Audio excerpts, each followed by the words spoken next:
जगतसिंहपुर जिला तिर्तोल थाना अंतर्गत पंडुआ पंचायत कोष्टी सफेईरू जड़े व्यक्ति मृतदेह उद्धार होइछे।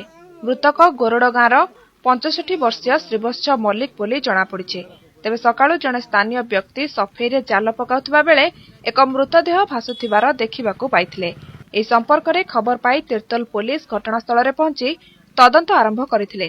सूचना अनुसार 5 दिन हेब श्रीवत्स एरसमा स्थित काणीपदा निज झील घर को जाइथिले।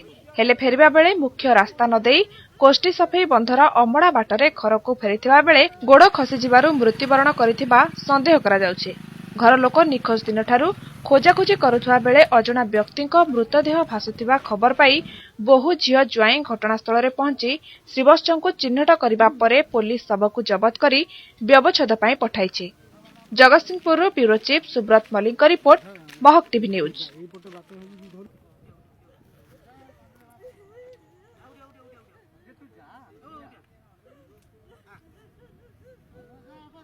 महक टीवी सत्य जेपरी खबर सही परी। लेटेस्ट खबर पाई लाइक, सब्सक्राइब एवं फॉलो करंतु महक टीवी रो फेसबुक, यूट्यूब एवं ट्विटर पेज को। अधिक तथ्य पाई लॉगिन करंतु आम वेबसाइट www.mohtv.in रे। डाउनलोड करंतु महक टीवी ऐप को गूगल प्ले स्टोर रे।